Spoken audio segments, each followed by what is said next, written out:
రైతులకు అడవులకు ఇద్దరికి కూడా రెండిటికి కూడా మంచిది అధ్యక్ష.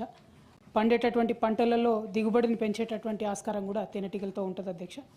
అట్లానే గిరిజన ప్రాంతాల్లో ఉండేటటువంటి గిరిపుత్రులకు ఉపాధి అవకాశాల కోసం అందరు ప్రభుత్వాలను కూడా వెతుకులాడుతూ ఉంటాం అధ్యక్ష. అదేవిధంగా మైదాన ప్రాంతాలలో ఇప్పుడు వికారాబాద్ లాంటి ఏరియాలో ఎక్కడైతే సన్ఫ్లవర్, ఓమ ఇవన్నీ పండిస్తారో వాటిలో ఇంటర్లేసింగ్ క్రాప్ కూడా హనీబీస్ని పెంచేటటువంటి ఆస్కారం ఉంటుంది అధ్యక్ష. ఉమ్మడి ఆంధ్రప్రదేశ్లో ఉన్నప్పుడు తెలంగాణ ప్రాంతం వివక్షకు గురై మరి ఇక్కడ హనీబీ కాలనీస్ 0 ఉండే అధ్యక్ష, కేవలం 0 ఎక్కడ లేకుండే. వాటిని తెలంగాణ రాష్ట్రంలో మనము కష్టపడి 15,000 కాలనీలకు పెంచుకోవడం జరిగింది అధ్యక్ష. సో ఇప్పుడు గౌరవ మంత్రివర్యుల్ని మేము రిక్వెస్ట్ చేసేది ఏంటంటే ఈ హనీబీ కాలనీస్ని ఎస్పెషలీ ఆసిఫాబాద్, భద్రాచలం ఇట్లాంటి ఏరియాస్లో కనుక పెంపకం చేసినట్టయితే చాలా మంచి రిజల్ట్ ఉంటుంది. అట్లానే గిరిపుత్రులందరికీ కూడా సహాయం చేసినట్టు ఉంటుంది అనేటటువంటి ఒక ఆలోచనతో అడుగుతా ఉన్నాం అధ్యక్ష. అట్లానే నల్గొండ బత్తాయి తోటలు ఎక్కువ ఉంటాయి అధ్యక్ష తమ సొంత జిల్లాలో. మరి అక్కడ కూడా ఇంటర్లేసింగ్ క్రాప్గా ఇది పనికొచ్చేటటువంటి ఆస్కారం ఉంటుంది కాబట్టి గౌరవ మంత్రివర్యుల్ని దీని మీద శ్రద్ధ పెట్టవలసిందిగా నేను రిక్వెస్ట్ చేస్తున్నా అధ్యక్ష. అట్లానే నేను ఇంకొక ప్రశ్న అడిగాను అధ్యక్ష, పట్టు పరిశ్రమకు సంబంధించి అంటే మల్బరీకి సంబంధించి చేయాల్సినటువంటి సాగు గురించి అడగడం జరిగింది అధ్యక్ష. దానిలో కూడా శోచనీయమైనటువంటి అంశం ఏంటంటే మా నేతన్నలకు రైతన్నలకు పనికొచ్చేటటువంటి అంశంలో కూడా ప్రభుత్వం మరి 16 కోట్లు బడ్జెట్లో పెట్టింది, కానీ ఏమాత్రం కూడా రీసెర్చ్ ఇన్స్టిట్యూట్ పెట్టేటటువంటి ఇంట్రెస్ట్ లేదని చెప్పడం కొంచెం శోచనీయం అధ్యక్ష. అంతకుముందు కేసీఆర్ గారు అధికారంలో ఉన్నప్పుడు ఉమ్మడి ఆంధ్రప్రదేశ్లో సాగు లేకుండే అధ్యక్ష, మల్బరీ సాగు పూర్తిగా లేదు.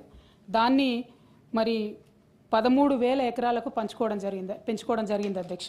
అట్లానే మనము జగిత్యాలో గౌరవ పెద్దలు జీవన్ రెడ్డి గారు మేమందరం కూడా కలిసి కొంతమంది యువ రైతుల్ని మరి ప్రోత్సహించి మల్బరీ సాగు అక్కడ కూడా ప్రయత్నం చేసినాం అధ్యక్ష. అయితే చాలా తక్కువ సంఖ్యలో వాళ్ళు ముందుకు వచ్చినారు. అక్కడ అగ్రికల్చర్ కాలేజ్ ఉంది కాబట్టి జగిత్యాల క్షేత్రంగా మల్బరీ ఈ మన సిల్క్ వామ్ రీసెర్చ్ స్టేషన్ పెట్టినట్టయితే చాలా ఉపయోగంగా ఉంటుంది అనేటటువంటిది కూడా రిక్వెస్ట్ చేస్తూ ఉన్నాం అధ్యక్ష. గౌరవ మంత్రివర్యులు దృష్టికి తీసుకురావాల్సినటువంటి మరొక ముఖ్యమైనటువంటి అంశం ఏంటంటే ఇప్పుడు ఈ సెరికల్చర్ డిపార్ట్మెంట్లో అధ్యక్ష 650 వరకు అలాటెడ్ జాబ్స్ ఉన్నాయి అధ్యక్ష. గత 15 నెలల్లో దాదాపుగా 400 మంది రిటైర్ అయ్యారు అధ్యక్ష. సో వారి స్థానంలో మన కాకతీయ యూనివర్సిటీలో అధ్యక్ష పీజీ డిప్లొమా ఉంది సెరికల్చర్లో. అక్కడ ఉన్నటువంటి పిల్లలకి ఉద్యోగాలు ఇవ్వాల్సిందిగా కోరుతా ఉన్నాం అధ్యక్ష. వాళ్ళు కూడా ధర్నాలు, దీక్షలు చేసేటటువంటి పరిస్థితిలో ఉన్నారు కాబట్టి ఈ కాకతీయ యూనివర్సిటీలో ఉన్నటువంటి పిల్లలకు ఇది ఇవ్వాలని కోరుతా ఉన్నాం అధ్యక్ష. అట్లానే ఇంకొక తమ దృష్టికి తీసుకురావాల్సింది రీలింగ్ ఇండస్ట్రీ అని ఉంటుంది అధ్యక్ష. ఆ రీలింగ్ ఇండస్ట్రీలో నుంచి మనము పట్టు తీసుకోవడం జరుగుతుంది అధ్యక్ష.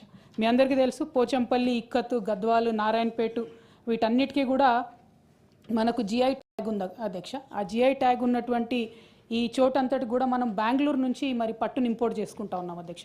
దానివల్ల పట్టు చీరలు నేసేటటువంటి నేతన్నలకు కూడా అదనపు భారం పడుతూ ఉంది అధ్యక్ష.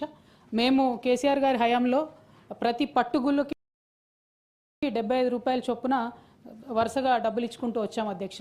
తమరు వచ్చినటువంటి సంవత్సర కాలంలో 8 కోట్ల రూపాయలు నేతన్నలకు బాకీ పడ్డారు అధ్యక్ష. ఆ బకాయిలను కూడా త్వరగా రిలీజ్ చేయవలసిందిగా కోరుతా ఉన్నాం అధ్యక్ష. అదేవిధంగా గౌరవ మంత్రివర్యుల దృష్టికి తీసుకొచ్చేది ఏంటంటే ఎన్నడూ లేని విధంగా కేంద్ర ప్రభుత్వం జిఎస్టీని విధించింది అధ్యక్ష చేనేత వస్త్రాల మీద. దాన్ని మేము మ్యాచింగ్ గ్రాంట్ ఇస్తాము, మా రాష్ట్ర ప్రభుత్వం నుంచి జిఎస్టీని చేనేత మీద మాఫీ చేస్తామని చెప్పారు అధ్యక్ష. మరి గత సంవత్సర కాలంలో ఆ ప్రపోజల్ని ఏం చేశారు? ఈ సంవత్సర కాలంగా మరి నేతన్నలు కట్టినటువంటి జిఎస్టీకి రాష్ట్ర ప్రభుత్వము మళ్ళా రియంబర్స్మెంట్ ఇస్తుందా ఏంటి అన్నటువంటి అంశాలని కూడా చెప్పవలసిందిగా నేను కోరుతా ఉన్నాను అధ్యక్ష. Honourable minister. అధ్యక్ష, ప్రశ్న కేవలం